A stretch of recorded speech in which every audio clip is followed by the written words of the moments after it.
हमारे इंडिया के इस नए एपिसोड में आपका स्वागत है। और इस बार हम चर्चा करेंगे एक ऐसे वृक्ष की जो पीपल की तरह ही बहुत ही महत्वपूर्ण है हमारे जीवन में, और जिसकी पूजा की जाती है जैसे हम पीपल की पूजा करते हैं। और ये पेड़ ठीक मेरे सामने आपको दिख रहा होगा, बरगद। और इसको अगर इसका बॉटनिकल नेम देखें तो इसको कहते हैं फाइकस बेंगालेंसिस। मोरेसी फैमिली का ये पौधा होता है।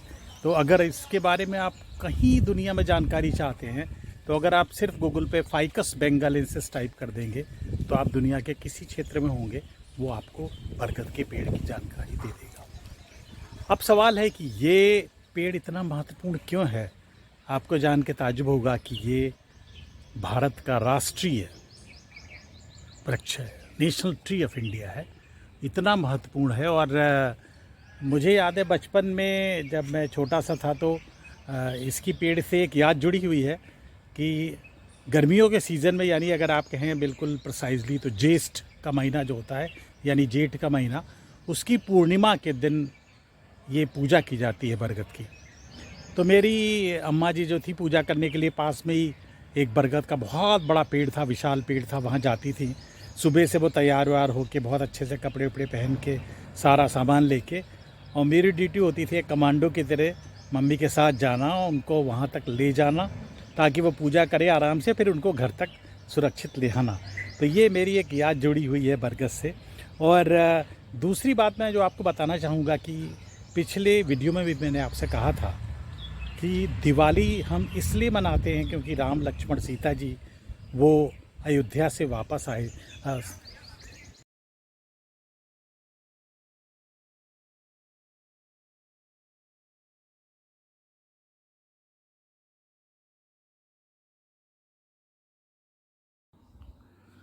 भारतवर्ष में 4 बरगद के पेड़ बहुत प्रसिद्ध हैं और उसमें सबसे पहला स्थान आता है अक्षयवट का। उत्तर प्रदेश जो भारत के उत्तर में स्थित है, उसकी राजधानी के पास ही प्रयागराज है, जो पहले उत्तर प्रदेश की राजधानी हुआ करता था, जिसको हम इलाहाबाद भी कहते थे पहले। वहाँ पर एक अकबर का किला है, हालांकि वो सेना के अधीन है, लेकिन फिर भी वहाँ पर आप जा सकते हैं और अक्षयवट के दर्शन कर सकते हैं। अब सवाल है कि ये क्यों इतना विलक्षण पेड़ है, तो इसकी मैं थोड़ा सा पौराणिक पृष्ठभूमि आपको बताना चाहूँगा। बताया जाता है एक बार स्वयं ब्रह्मा जी ने एक यज्ञ का आयोजन किया, और जिसमें विष्णु भगवान जी जो थे यजमान थे, और उस पूरे प्रक्रिया में भगवान शंकर भी मौजूद थे वहाँ पर, जो प्रिजाइड कर रहे थे एक तरह से उस यज्ञ में। और उसके बाद उस यज्ञ के ख़त्म होने के बाद एक वृक्ष की रचना की गई, एक पेड़ की रचना की गई, और उसका ये उद्देश्य था कि वो धरती पे जो पाप हो रहे हैं उनको कम करेगा, और उसी पेड़ को अक्षयवट कहा गया। आपको जान के ताज्जुब होगा कि इसका इतिहास बहुत पुराना है। मुझे एक रिपोर्ट मिली है जिसमें ये बताया जाता है जो अक्षयवट प्रयागराज में स्थित है अकबर के किले में, उसकी उम्र लगभग 5270 साल है। मेरे एक दोस्त हैं जो कार्बन डेटिंग के एक्सपर्ट हैं, यानी जिस तकनीक से आप पता लगा सकते हैं कि कोई भी पेड़, कोई भी मूर्ति कितने हजारों साल पुरानी है, तो उन्होंने बताया कि ये संभव है। और अगर हम कार्बन डेटिंग करें दोबारा एक बार, तो शायद हम बिल्कुल सही सही बता पाएंगे कि वो बरगद का जो अक्षयवट है प्रयागराज में, वो कितना पुराना है। अब आपको जान के ताज्जुब होगा कि इसकी जो महत्ता वो इतनी ज़्यादा क्यों है। जब वनवास के लिए राम लक्ष्मण सीता जी चले तो श्रृंगवेरपुर, अगर आप लखनऊ से इलाहाबाद जाएंगे, प्रयागराज जाएंगे, तो प्रयागराज से करीब 25-30 किलोमीटर पहले दाहिने तरफ एक रास्ता जाता है, जहां पर एक बोर्ड भी लगा है पर्यटन विभाग का, श्रृंगवेरपुर धाम। यानी थोड़ा आप 10 किलोमीटर दाहिने जाएंगे तो वहां पर गंगा नदी बहती हैं, और गंगा जी का ये वही स्थान है जहां भगवान राम लक्ष्मण सीता जी ने निषाद राज केवट के साथ इस गंगा को पार किया था। अब जब वो गंगा पार करके पहुंचे तो समस्या आई कि कहाँ रात में रुका जाए, तो उनके साथ भरद्वाज ऋषि भी थे। तो भरद्वाज ऋषि ने बताया कि यहाँ थोड़ी दूर पे एक बहुत विशाल बरगद का वृक्ष है, वहां चल के विश्राम करते हैं, उससे बढ़िया कोई जगह नहीं हो सकती। क्योंकि शायद आपको पता था होगा कि वनवास के समय उनको किसी गांव या किसी कस्बे में या किसी आबादी में जाने की अनुमति नहीं थी राम लक्ष्मण सीता जी को, उनको जंगल ही जंगल जाना था। तो राम लक्ष्मण सीता जी और भरद्वाज मुनि पहुँचे और उन्होंने बरगद को, उस वृक्ष को प्रणाम करते हुए पूछा कि हे वृक्षराज, हम आपके नीचे आज रात गुजारना चाहते हैं, क्या आपकी आज्ञा है? तो बरगद को बड़ा ताज्जुब हुआ। उसने कहा, भाई मेरे नीचे तो बहुत सारे लोग हैं जो हर दिन हर समय यहाँ रहते हैं, किसी ने आज तक पूछा नहीं, तो आप क्यों पूछ रहे हैं मुनिवर? तब भरद्वाज ऋषि ने पूरी कहानी बताई कि मेरे साथ ये अयोध्या के जो राजकुमार हैं, राम हैं और लक्ष्मण हैं, सीता हैं, और इनको ऐसा आदेश हुआ है इनकी माता द्वारा कि कैकेयी द्वारा कि इनको 14 साल जंगल में भ्रमण करना है, तो इसलिए हमने आपसे आदेश मांगा। और तब जो ये वृक्ष था बरगद का, इसने कहा भगवान राम से कि अगर किसी के कष्टों को थोड़ा सा कम करने में मेरा जरा सा भी योगदान हो सकता है तो मैं हर तरह का कोप भोगने के लिए तैयार हूं। क्योंकि एक डर था, भरद्वाज मुनि ने बताया था कि अगर शायद कैकेयी महारानी नाराज हो गई तो आपको श्राप दे सकती हैं या आपका अनिष्ट हो सकता है। बरगद से कहा तो बरगद ने कहा, कोई ऐसी बात नहीं है, मैं वो सारे अनिष्ट सहने के लिए तैयार हूं, अगर मेरी वजह से राम लक्ष्मण सीता जी को थोड़ा सा आराम मिल जाए, यहाँ पर थोड़ी प्रसन्नता मिले। तो बताते हैं कि वो रात वहीं पर तीनों ने बिताई और सुबह जब सीता जी उठी तो उन्होंने उस अक्षय वट की पूजा करी बाकायदा, और उन्होंने एक आशीर्वाद दिया, एक तरह से कह लीजिए कि जो भी इस वृक्ष की पूजा करेगा उसकी हर मनोकामना पूर्ण होगी। तो यहां से कहानी शुरू होकर फिर और आगे चलते हैं। अकबर का जमाना आता है। अकबर ने लिखा है कि गंगा के किनारे एक बहुत बड़ा बरगद का पेड़ था और उसके आसपास छोटे छोटे मंदिर थे। तो अकबर ने मंदिर तो तोड़वा दिए थे, लेकिन जो नया किला बनवाया उसमें ये बरगद का पेड़ बीचों बीच में था। और इसके बाद ये रहा, लेकिन जहांगीर जब आया तो उसको पता लगा कि इस पेड़ की मान्यता ये है कि, और इतिहासकारों ने भी लिखा है, खासकर ह्वेनसांग जो चीन के थे वो भी आए थे 7वीं शताब्दी में, तो उन्होंने भी लिखा है कि एक विलक्षण पेड़ है और लोगों में ये विश्वास है कि अगर इस पेड़ से छलांग लगा के गंगा में डूब के अपनी जान दे देंगे तो उनको सीधे मोक्ष की प्राप्ति होगी। तो जहांगीर को यह बर्दाश्त नहीं हुआ कि इतना पवित्र पेड़ हो कैसे जिंदा रहेगा, तो जहांगीर ने उस पेड़ को कटवा के जलवा दिया था। लेकिन 1 साल बाद उसमें से फिर एक नया पेड़ निकल आया। ऐसे ये कहानी चलती रही। औरंगजेब का राज आ गया। औरंगजेब तो आपको पता ही है कि उसको बहुत ज़्यादा चिढ़ थी इन चीज़ों से। तो औरंगजेब ने क्या किया, पेड़ को, इस अक्षयवट को कटवा दिया, जलवा दिया, यहाँ तक कि तेजाब इसकी जड़ों में डाल दिया, और वो बड़ा प्रसन्न हो गया कि अब ये पेड़ हमेशा के लिए खत्म हो गया। लेकिन 1 साल बाद वो पेड़ फिर वापस निकल आया। तो आज चाहे वो प्रधानमंत्री मोदी हो, चाहे हमारे उत्तर प्रदेश के मुख्यमंत्री योगी जी हो, चाहे एक सामान्य व्यक्ति हो, हर व्यक्ति के मन में एक इच्छा तो होती है उस अक्षयवट को देखने की, जिसका वर्णन पौराणिक काल से मिलता है, जो इतनी बाधाओं के बावजूद, जिसके लिए इतने प्रयास किए गए कि इसको खत्म कर दिया जाए, आज भी जिंदा है, अक्षय है, यानी जो अमर है। तो ऐसे वृक्ष की देखने के लिए जब आप अगली बार प्रयागराज जाएं तो मेरा अनुरोध है कि आप वहां अकबर के किले में जाएं।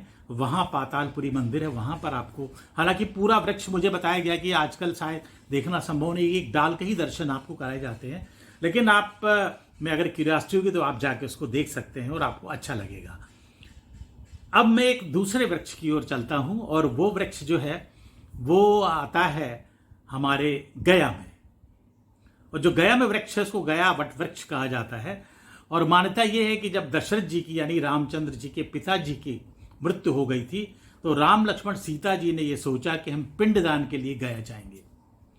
तो वहां एक पेड़ के नीचे, जो काफी छांव थी, वहां पर बरगद का पेड़ था, ये तीनों बैठे और राम लक्ष्मण सीता जी ने कहा कि हम जाते हैं और पूरा पिंडदान का सामान लेके आते हैं, और सीता जी वहीं बैठी रही। जब राम लक्ष्मण चले गए तो थोड़ी देर में दशरथ जी प्रकट हुए और उन्होंने सीता जी से कहा कि भाई मैं आ गया हूं, अब मेरा पिंडदान तुम कर दो। तो सीता जी ने उनसे अनुरोध किया प्रणाम करते हुए कि अभी प्रभु राम और लक्ष्मण जी गए हुए हैं आपके सामान लाने के लिए, सामग्री पूरी, जिससे कि पिंडदान हो सके। तो दशरथ ने कहा नहीं, मेरे पास समय नहीं है और मेरा पिंडदान अभी कर दो। तो क्या हुआ कि फिर सीता जी ने वो पिंडदान किया। थोड़ी देर बाद राम लक्ष्मण जब वापस आए तो सीता जी ने पूरी कहानी बताई कि अभी महाराज दशरथ स्वयं प्रकट हुए थे और मैंने जो है उनका पिंडदान कर दिया है। तो राम लक्ष्मण को विश्वास ही नहीं हुआ उनको कि ऐसा कैसे हो सकता है। तो सीता जी ने कहा मेरे पास गवाह हैं, तो गया में एक फाल्गु नदी है, उनका ये फाल्गु नदी गवाह है। केतकी के फूल होते हैं, ये फूल गवाह हैं, और ये गाय है। 3 गवाह हैं जो बताएंगे आपको कि मैंने वाकई, और ये बरगद का पेड़ है। ये 4 गवाह हैं जो बताएंगे कि मैंने वाकई महाराजा दशरथ का पिंडदान किया है। जब रामचंद्र जी ने पूछा तो फाल्गु नदी डर गई, उसको पता था अयोध्या के राजा हैं ये भगवान राम, और उन्होंने कहा नहीं, मुझे कुछ भी नहीं पता इसके बारे में। केतकी का फूल भी मुकर गया और गाय भी चुप्पी साध गई, कुछ बोली नहीं। लेकिन बरगद के पेड़ ने जो वहां था उसने कहा, नहीं प्रभु राम, ये बात बिल्कुल सच है कि भगवान दशरथ स्वयं प्रकट हुए थे मेरे सामने और मां सीता ने उनका अंतिम संस्कार किया है। सीता जी को जब ये उन्होंने देखा तो उन्हें बड़ा गुस्सा लगा, उनको काफी क्रोध आया कि बाकी लोगों ने झूठ कैसे बोल दिया, ये वट ही है, ये वट वृक्ष ही है जो मेरे साथ रहा। तो उन्होंने श्राप दे दिया फाल्गु नदी को कि अब तुम्हारे में पानी नहीं रहेगा। और केतकी फूल को श्राप दिया कि अब जो है किसी अच्छे मांगलिक कार्य में तुम्हारा फूल कभी नहीं प्रयोग किया जाएगा, चढ़ाया जाएगा। और गाय चूंकि चुप रही थी तो उन्होंने कहा, एक गाय को अजीब तरह का उन्होंने आशीर्वाद दिया कि आज से आपका जो गोबर है वो भी पवित्र होगा। तो ये दूसरा वटवृक्ष है भारत का जिसका मैंने आपसे जिक्र किया, और ये गया का वटवृक्ष है। अब चलते हैं तीसरे वटवृक्ष की ओर, और जो तीसरा वटवृक्ष है वो है वृंदावन में। और इसके बारे में मान्यता ये है कि भगवान श्री कृष्ण जब गायों को चराने के लिए निकलते थे तो ये जंगल में वटवृक्ष होता था बहुत बड़ा, तो इसी पे बैठ के वो बांसुरी बजाते थे, और जिससे आकर्षित होके वहां गाय आती रहती थी। और इसीलिए जो वृंदावन का ये वटवृक्ष है इसका नाम है वंशी वट। अच्छा, ये एक बड़ी विचित्र बात है कि चूंकि वहां पर जहां भगवान कृष्ण थे स्वयं वो रासलीला करते थे, वहां हजारों गोपियां आती थी जिनके साथ उनका नृत्य होता था। तो ये बताया गया है, हालांकि मैंने वृंदावन में आके देखा तो नहीं है, लेकिन ये बाकायदा कई प्रमाण ऐसे मिले हैं जहां लोगों ने देखा है कि अगर आप उस वंशी वट के तने में कान लगा के सुनेंगे तो आज भी आपको वो मृदंग, ढोल और वो वंशी की आवाजें आपको सुनाई पड़ेंगी। तो हालांकि विलक्षण बात तो है, लेकिन मैं सोच रहा हूं कि अगली बार जब वृंदावन में जाऊंगा तो जरूर मैं उस वंशी वट के दर्शन करूंगा, और उसके साथ साथ जो है मैं ये देखने की कोशिश करूंगा वाकई क्या ऐसी आवाज आ रही है। तो इस वृक्ष की मान्यता भी यही है कि अगर आप इसकी पूजा करते हैं तो आपके बहुत सारे कार्य सिद्ध होंगे, मनोकामना सिद्ध होगी। तो मैंने 3 वटवृक्ष के बारे में तो आपको बताया। अब ले चलते हैं चौथे वटवृक्ष की ओर, और वो है उज्जैन का सिद्ध वटवृक्ष। अब ये क्षिप्रा नदी के किनारे है। उज्जैन महाकाल की नगरी, भगवान शिव का बहुत पुराना मंदिर है वहां पे, आपने देखा होगा। और महाकाल, हर कोई व्यक्ति की उसकी एक इच्छा होती है कि जब वो जाए तो महाकाल के एक बार दर्शन जरूर करे उज्जैन में। तो क्षिप्रा नदी के तट पे ये जो है ये सिद्ध वटवृक्ष है, और इसकी भी पूजा की जाती है 3 कारणों से। पहली बात सद्गति, यानी अगर आप इसकी पूजा करते हैं तो आपको मोक्ष प्राप्त होता है। दूसरा आता है संपत्ति, यानी अगर आप इसकी पूजा करते हैं तो इस वटवृक्ष के आशीर्वाद से आपका जो आपकी संपत्ति है, जो धन धान्य है, उसकी दिन दूनी रात चौगुनी बढ़ोतरी होगी या उसमें बढ़ावा होगा। और तीसरी बात जो है संतति, यानी संतान के लिए। और एक बड़ी विचित्र बात है कि यहाँ पर एक ऐसी मान्यता है और ऐसी प्रथा है जो आपको थोड़ा अजीब सी भी लगेगी। स्वस्तिक के निशान को यहाँ उल्टा बनाया जाता है ताकि आपको संतान की प्राप्ति हो।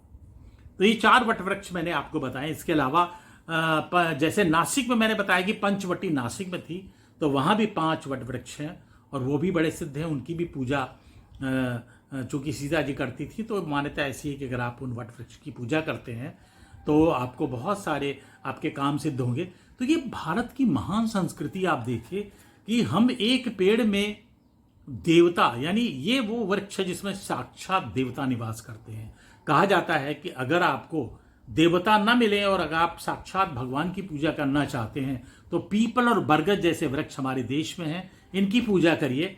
और आपसे सबसे करबद्ध प्रार्थना है, जहां आप रहते हैं आपके आसपास ये पेड़ जरूर आप लगाएं। पर्यावरण की दृष्टि से ये बहुत अनोखे पेड़ हैं। मैं आपको एक और साइंटिफिक बात बताना चाहूंगा, मैं एक साइंटिस्ट हूं। अगर आप बरगद की पत्ती कभी तोड़ के देखें तो उसकी जो सतह होती है बड़ी रफ होती है, और इसका कारण क्या है कि जब वातावरण में वो प्रदूषण के कण छोटे छोटे उड़ते हैं, रेस्पिरेटरी पार्टिकुलेट मैटर जिनको आप बोलते हैं, ये कार्बन के पार्टिकल्स जो उड़ते हैं उनको ये अपने में ट्रैप कर लेता है। तो इस तरह से एयर पोल्यूशन, पहली बात तो ये ऑक्सीजन पीपल की तरह ये भी काफ़ी देता है, हालांकि पीपल सर्वश्रेष्ठ है ऑक्सीजन देने के मामले में दुनिया में। लेकिन दूसरा कारण है कि इसकी छाया बहुत घनी है। तीसरा, मैंने आपको बताया कि लू के सीजन में ये भगवान का दिया हुआ एयर कंडीशनर है जो पंचवटी में पश्चिम दिशा में लगा था। तो हवा शुद्ध रखने के अलावा, आपको छाया देने के अलावा, ठंडक देने के अलावा जो एक बहुत प्रमुख काम करता है वो ये है कि इसमें जो वातावरण के पार्टिकुलेट मैटर हैं, प्रदूषणकारी तत्व हैं, छोटे छोटे कण हैं, वो इसकी पत्तियों से चिपक जाते हैं और जब बरसात होती है तो वो धुल के जमीन में चले जाते हैं। तो इस तरह से प्रदूषण को रोकने में भी ये बहुत ज़्यादा कारगर है। मैं एक और आपको बात बताना चाहूँगा, ये जितने भी पेड़ हैं, चाहे पीपल हो, बरगद हो, आपने देखा होगा इस पर चिड़िया बहुत आती हैं। अगर आप विदेशी पेड़ों को देखें जो हमने गलती से लगा दिए अपने देश में किसी वजहों से, तो उन पे कोई चिड़िया बैठती नहीं है। मैं एक पेड़ का उदाहरण देना चाहूँगा आपको, अल्स्टोनिया या सप्तपर्णी, पूरे लखनऊ में भरा पड़ा है, हर पार्क में, हर सड़क पे। ये ऐसा पेड़ है जिसपे कोई चिड़िया बैठती तक नहीं है। लेकिन भारतीय जितने पेड़ हैं उनमें आपको चिड़िया मिलेंगी। और बरगद का जो फल होता है या पीपल का जो फल होता है, आपने देखा होगा, वो एक बहुत बड़ा खाना होता है। तो हजारों पक्षियों के भोजन का इंतजाम ये हमारे देव वृक्ष करते हैं, जो पीपल और बरगद हैं। और अब मैं आपको इनके मेडिसिनल गुणों के बारे में, यानी औषधि गुणों के बारे में बताऊंगा कि बरगद क्यों विलक्षण है, पंचवटी के 5 पेड़ में ये क्यों है, और क्या सीक्रेट था कि 14 साल जंगल में रहने के बाद भी राम लक्ष्मण सीता जी जब वापस आते हैं अयोध्या, तो रामचंद्र जी अपना बीपी नहीं चेक करा रहे होते हैं कि उनको हाई ब्लड प्रेशर हो गया है, या लक्ष्मण जी ने कहा कि भैया आपने हमेशा झरने का पानी पिलाया है तो मेरी किडनी में स्टोन हो गया, या सीता जी को आर्थराइटिस हो गई है। तो उसका कारण भी ये औषधि पेड़ हैं, औषधि वृक्ष हैं जो देवता की भांत हैं। तो मैं इनकी औषधि गुणों के बारे में आपसे अब चर्चा करूंगा।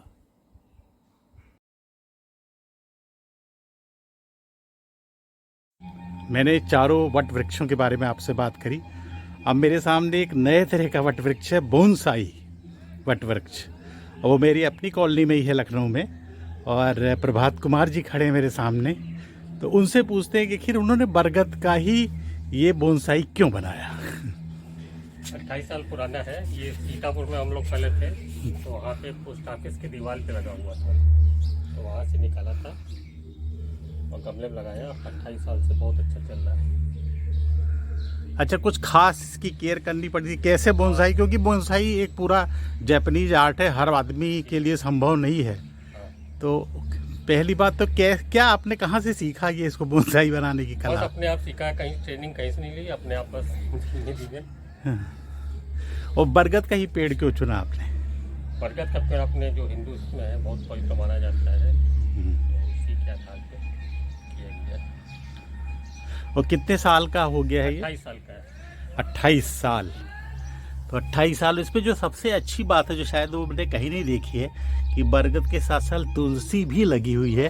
यानी हमारा वो पेड़ जिसकी हम एक प्रतिदिन पूजा करते हैं, तुलसी, और एक पेड़ जो बरगद के दिन जिसकी बरगदाही जिसको बोलते हैं, या वट वृक्ष पूजा है, जो ज्येष्ठ माह के पूर्णिमा के दिन की जाती है। तो उस समय इस पेड़ की पूजा होती है। लेकिन दोनों पेड़ एक साथ हैं, प्रतिदिन पूजनीय और वर्ष में एक बार पूजनीय। तो चलिए, बहुत बहुत धन्यवाद आपका प्रभात जी। भारत का या आप कहिए दुनिया का जो सबसे बड़ा वट वृक्ष है, बरगद का पेड़ है, वो कलकत्ता में है। और वहाँ का जो बॉटनिकल गार्डन है, जिसको आचार्य जगदीश चंद्र बोस बॉटनिकल गार्डन कहा जाता है, उसमें अगर आप जाएंगे तो वहाँ पर आप इस पेड़ के दर्शन कर सकते हैं, जो बहुत बड़ा है। और सोचिए 3.5 एकड़ में फैला हुआ है, और जो उससे जड़ें, जो तने बन जाती है बाद में, वो 2880 है। तो आप सोच सकते हैं ये कितना बड़ा विशाल वृक्ष है, जो हमारे देश में ही है, जो दुनिया का सबसे बड़ा वट वृक्ष है। और इसकी जो उम्र बताई गई है वो लगभग 250 साल है, जो आंकी गई है। तो ये पेड़ अभी भी मौजूद है वहाँ पर कलकत्ता के बॉटनिकल गार्डन में। अगली बार जब आप कलकत्ता जाएं तो आप इसको देखें जरूर। इतना विशाल, दुनिया का विशालतम वट वृक्ष भारत देश में है। तो बरगद एक पौराणिक वृक्ष नहीं है, भारत का राष्ट्रीय पेड़ तो है ही, लेकिन कुछ कारण तो होंगे इसको राष्ट्रीय पेड़ बनाने के पीछे। नेशनल ट्री ऑफ इंडिया है, तो उसमें अब मैं इसकी मेडिसिनल प्रॉपर्टीज़ के बारे में आपको बताना चाहूँगा। आजकल कोरोना के समय में हर एक को चिंता है उसकी इम्यूनिटी कैसे स्ट्रांग हो। तो बरगद में वो विलक्षण क्षमता है आपकी इम्यूनिटी स्ट्रांग करने की। और इसमें क्या करते हैं कि जो बरगद का फल होता है उसको ले लेते हैं, लाल रंग का जो हो जाता है, उसको 4 टुकड़े करते हैं और उसको धूप में सुखा लेते हैं। फिर थोड़ी सी अजवाइन लेते हैं और उसको भूनते हैं, और भूनने के बाद इन दोनों को आपस में मिला के एक पाउडर बना लेते हैं। और अगर आप 1 कप गुनगुने दूध के साथ ये बरगद का पाउडर जिसमें अजवाइन मिली हुई उसके फल का पाउडर लेंगे तो आपकी वाइटलिटी यानी जोश, आपकी एनर्जी बनी रहेगी, आप यंग दिखेंगे, आपकी जो स्किन पे ये रिंकल्स हैं ये खत्म हो जाएंगे, आपकी मसल्स स्ट्रांग होंगी और आप युवा दिखेंगे। और एक और बड़ा कारण है कि इसकी पत्तियों में, इसकी छाल में एंटीऑक्सीडेंट्स यानी फ्लेवोनाइड्स बहुत होते हैं और वो आपको युवा बनाते हैं, आपको एक्टिव बनाते हैं, आपको अच्छा बनाते हैं। एक और बीमारी जिसमें ये बहुत प्रभावी पाया गया है वो है डायरिया। और डायरिया में क्या करते हैं कि इसकी जो बार्क है यानी इसकी जो छाल है बरगद की उसको लेके सुखा लेते हैं, उसका एक पाउडर बना लेते हैं। अब पाउडर बनाने के बाद इसको फिर 1 चम्मच दूध के साथ दिन में 2 बार अगर आप लेंगे तो आपकी डायरिया में यानी जो आपको बहुत तेज मोशन आने लगते हैं उसमें बहुत फ़ायदा करेगा। महिलाओं की एक बीमारी होती है लिकोरिया, उसमें भी ये बहुत प्रभावी है। इसकी जो बार्क है इसका अगर आप काढ़ा बना के, और काढ़ा बनाने की जो तकनीक है बहुत आसान है कि इसको आप ले लीजिए, है ना। और इसमें बार्क से ज़्यादा अच्छा अगर आप पत्ती लें बरगद की, जो अच्छी पत्ती है उसको लेके और उसको छोटे छोटे टुकड़ों में काट के उसको पानी में उबालें तब तक कि पानी उसका चौथाई ना हो जाए। और ये जो डिकॉक्शन काढ़ा बनेगा इस दिन में आप 2 बार लें अगर, तो ये लिकोरिया जैसी बीमारी में भी बहुत प्रभावी होगा। और स्किन के लिए मैंने आपसे बताया था कि आप यंग, क्यूट और बढ़िया लगेंगे। और सनबर्न अगर आपको हो जाए तो वहाँ भी ये बहुत प्रभावी है। और उसमें क्या करते हैं, जो इसकी छाल होती है उसको सुखा के इसका एक पेस्ट बना लेते हैं और वो पेस्ट बना के हम लगा लेते हैं जहाँ पे सनबर्न हुआ है। या दूसरा जैसे आप काढ़ा बनाते हैं उसी काढ़े को आप ठंडा करके और फिर उस जो सनबर्न जहाँ पे हुआ है उस अगर क्षेत्र में आप उसकी स्प्रिंकलिंग करेंगे, उसको छिड़काव कर देंगे तो वो जो रेडनेस है स्किन की, जो सनबर्न है वो भी खत्म हो जाएगा। और जो मैं इम्यूनिटी की बात आपसे कर रहा था, जिसकी जड़ होती है बरगद की, इसमें ये इम्यूनो मॉड्यूलेटर है, इसमें बहुत ज़्यादा शक्ति है आपकी इम्यूनिटी को स्ट्रॉन्ग करने की। और डायबिटीज़ में भी इसकी पत्तियां बहुत प्रभावी हैं। अगर आप इसकी पत्तियों का काढ़ा आप लेंगे तो क्या होगा कि आपका जो पैंक्रियाटिक सेल में डैमेज होता है उसको ये रिपेयर करता है, इंसुलिन का सिक्रीशन बढ़ाता है और इस तरह से डायबिटीज़ कंट्रोल करने में बहुत आपको मदद मिलेगी। मच्छरों को भगाने की बात करें अगर, तो जो इसकी पत्तियां हैं उनका जो काढ़ा है वो खास करके लार्विसाइडल यानी जो मच्छरों के लार्वे हैं उनको मारने में बहुत सक्षम है। यानी मलेरिया को, डेंगू को, फाइलेरिया को, ऐसी बीमारियों को जिनका कारण मच्छर है उनको कंट्रोल करने में भी बरगद का एक बहुत बड़ा योगदान है। अच्छा, अब इसकी पत्तियों को अगर आप छाल का आप डिकॉक्शन लेते हैं, काढ़ा लेते हैं, तो आपका कोलेस्ट्रॉल लेवल भी कम होगा।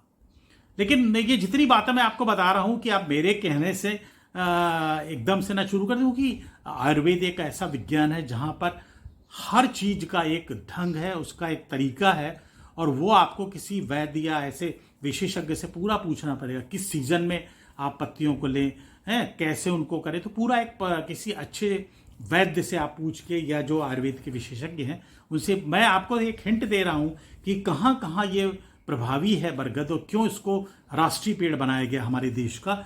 तो ये जो हमारा बैड कोलेस्ट्रॉल है उसको भी कम करता है और नाउजिया वोमिटिंग में भी अगर आप इसका काढ़ा पीते हैं तो आपको जो उल्टी जैसे होने लगती है तो उसमें भी बहुत फायदा करता है।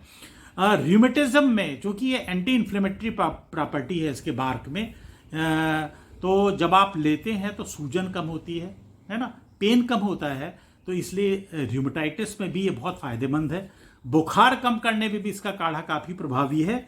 और जो सबसे बड़ी बात है कि दांतों के लिए आप सोच नहीं सकते हैं कि इसका बार्क जो है उसका पेस्ट कितना फायदेमंद है।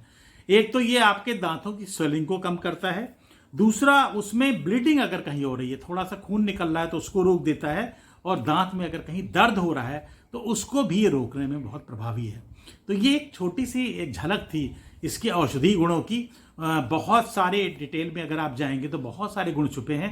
अब आपको समझ में आएगा कि आखिर ये भारतीय पेड़ क्यों पूजनीय हैं, क्यों इनको पूजा जाता था और ये देव वृक्ष क्यों कहे जाते हैं।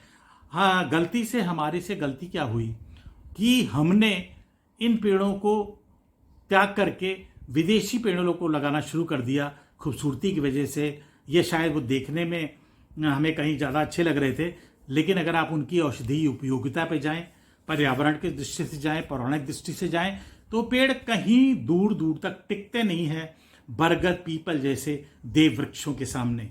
तो भारत में ये हमारा सौभाग्य है। दुनिया के आप विभिन्न देशों में जाएंगे तो ये पेड़ आपको नहीं मिलेंगे, लेकिन जो हमारा ये कॉन्टिनेंट है यहाँ पर ये बरगद पीपल पाया जाता है। और मैं आपको एक और बड़ी मज़ेदार बात बताऊं, हालांकि पीपल का वीडियो मैंने शेयर किया था। मैं अगरतला गया था जो बांग्लादेश के उस पार है हमारा, और वहाँ पर बांग्लादेश के बॉर्डर के पास एक जंगल में जब हम जा रहे थे तो वहाँ पहली बार मैंने एक ऐसा पीपल का पेड़ देखा जो लताओं की तरह है, यानी मतलब वृक्ष नहीं है, एक लता चढ़ती चली जा रही है जो पीपल है।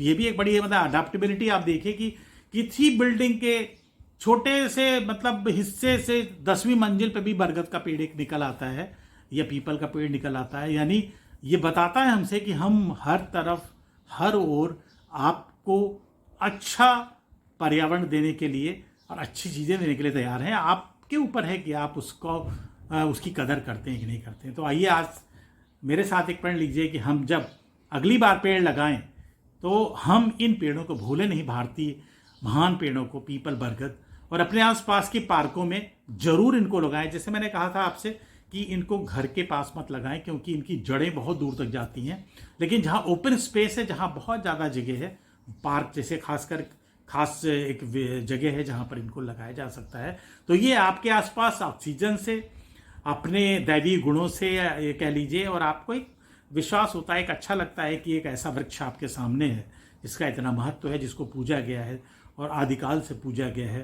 तो मुझे उम्मीद है कि आपको वीडियो अच्छा लगा होगा। अभी तो मैंने शुरुआत करी है, गलतियां भी होती हैं छोटी मोटी, कई बार अच्छा वीडियो नहीं बन पाता है, लेकिन आपने जो पहले वीडियो पे मेरे रिस्पांस दिया है, I am so thankful to each one of you. Thank you so much.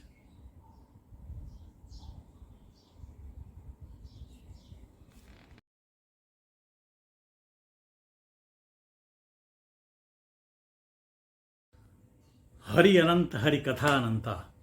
तो मैं कुछ और औषधि गुणों के बारे में आपको बताना चाहूँगा बरगद के, कि अगर आप बालों को घना, लंबा, स्वस्थ बनाना चाहते हैं तो बरगद के जो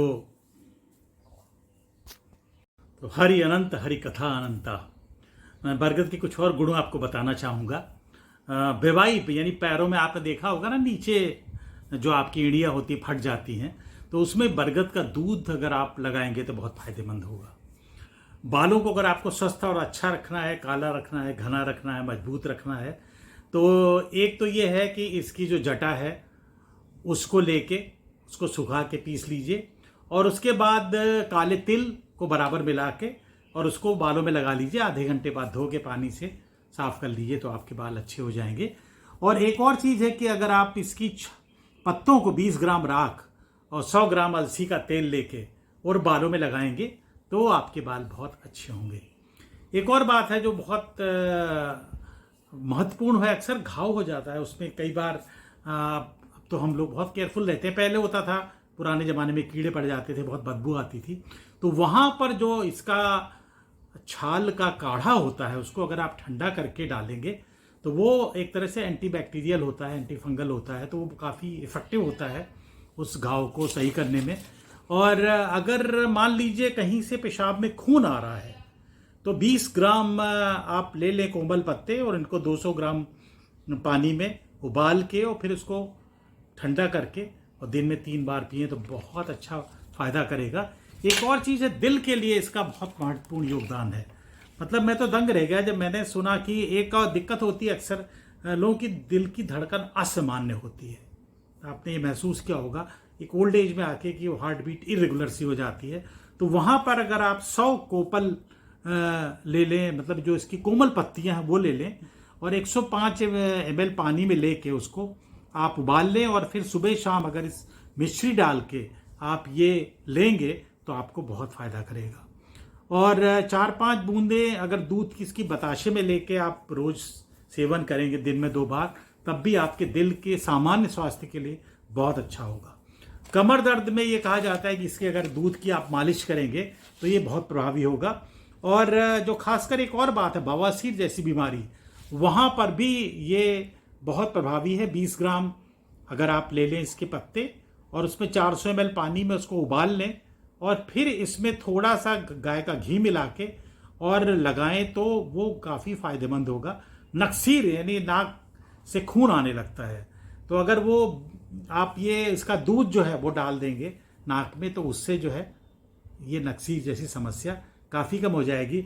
एक और दिक्कत होती है, अक्सर लोगों को क्रॉनिक जुखाम होता है, वो जागते नहीं है, उनकी आवाज़ में लगता है जैसे हमेशा जुखाम है, तो उसके लिए बहुत अच्छा है लाल कुमल पत्ते ले लें, छाया में इसको सुखा के और 500 ml पानी में फिर इसको आप आधा कर लें और जब आधा हो जाए तो इसमें आप जो है थोड़ी सी चीनी मिला दें और उसके बाद अगर आप इसको दिन में 3 बार लेंगे ये तो, या सुबह शाम भी अगर लेंगे तो ये आपके क्रॉनिक जो जुखाम होता है उसमें बहुत फ़ायदेमंद होगा। और ये भी कहा जाता है कि जो इसके पत्ते हैं इनको और इसके फल को मिला के आप इनकी सुखा के और इनकी छोटी छोटी गोलियां बनाने से बेर होती है और वो दिन में अगर 3 बार लेंगे तो महिलाओं के लिए बहुत अच्छा होता है कि उनको संतान प्राप्ति में बहुत फ़ायदेमंद होगा और उनका जो संतान होने से रिलेटेड सारी जो समस्याएं हैं उनका समाधान भी इसमें छिपा हुआ है। तो ये कुछ बातें थी जो मैं आपसे बताना चाह रहा था और इसीलिए हमें इस पेड़ को वाकई पूजना है, इन द सेंस कि ये पौराणिक तो है ही है, पर्यावरण की दृष्टि से तो अच्छा ही है, लेकिन हमारे स्वास्थ्य के लिए भी एक रामबाण औषधि है।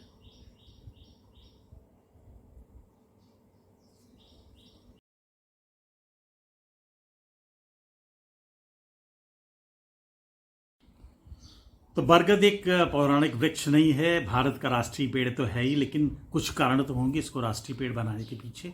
नेशनल ट्री ऑफ इंडिया है, तो उसमें अब मैं इसकी मेडिसिनल प्रॉपर्टीज़ के बारे में आपको बताना चाहूँगा।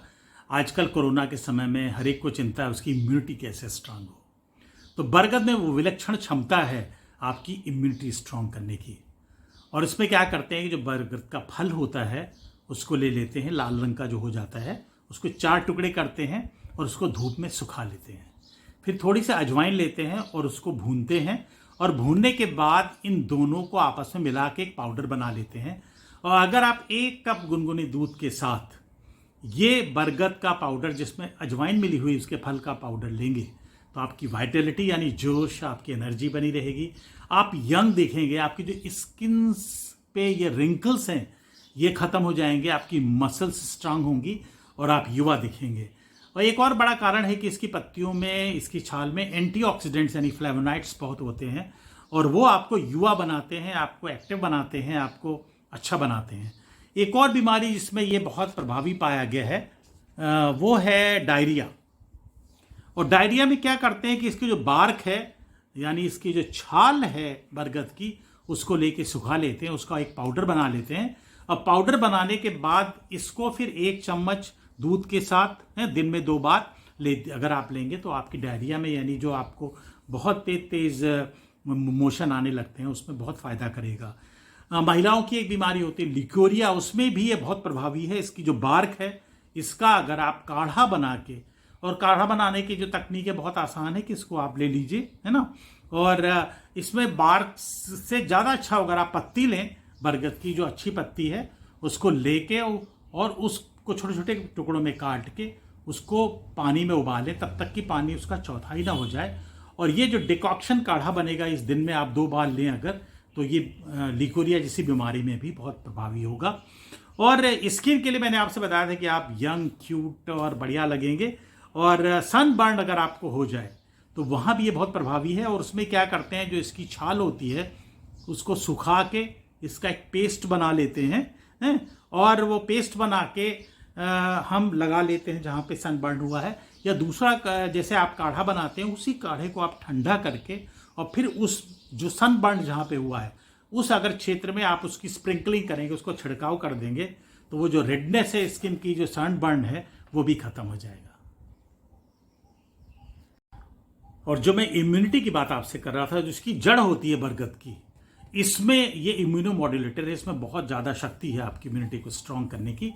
और डायबिटीज़ में भी इसकी पत्तियां बहुत प्रभावी हैं। अगर आप इसकी पत्तियों का काढ़ा आप लेंगे तो क्या होगा कि आपका जो पैंक्रियाटिक सेल में डैमेज होता है उसको ये रिपेयर करता है, इंसुलिन का सिक्रीशन बढ़ाता है, और इस तरह से डायबिटीज़ कंट्रोल करने में बहुत आपको मदद मिलेगी।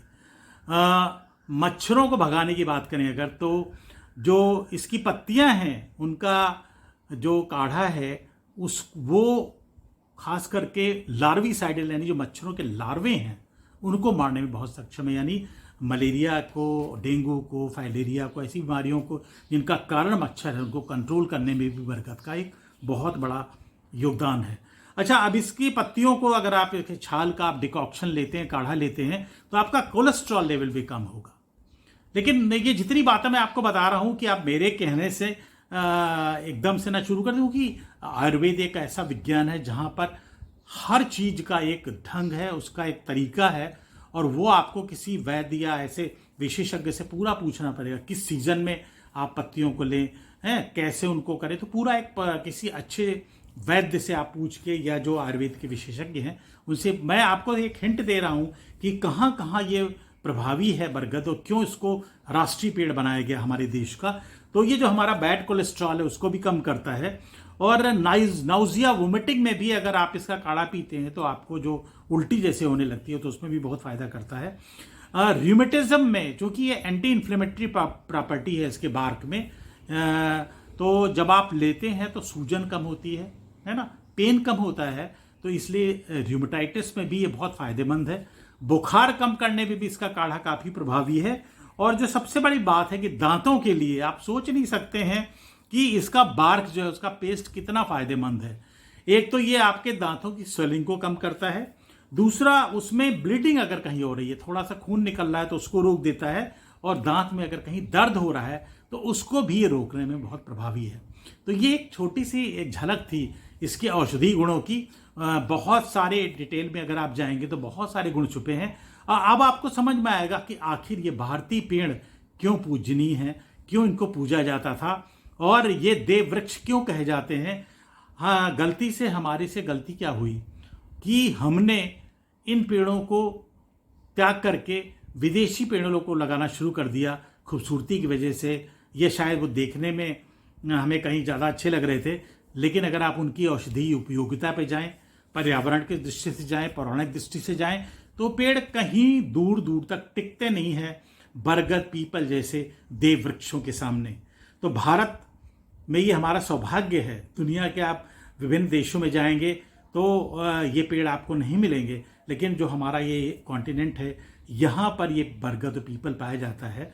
और मैं आपको एक और बड़ी मज़ेदार बात बताऊं, हालांकि पीपल का वीडियो मैंने शेयर किया था। मैं अगरतला गया था जो बांग्लादेश के उस पार है हमारा, और वहाँ पर बांग्लादेश के बॉर्डर के पास एक जंगल में जब हम जा रहे थे तो वहाँ पहली बार मैंने एक ऐसा पीपल का पेड़ देखा जो लताओं की तरह है, यानी मतलब वृक्ष नहीं है, एक लता चढ़ती चली जा रही है जो पीपल है।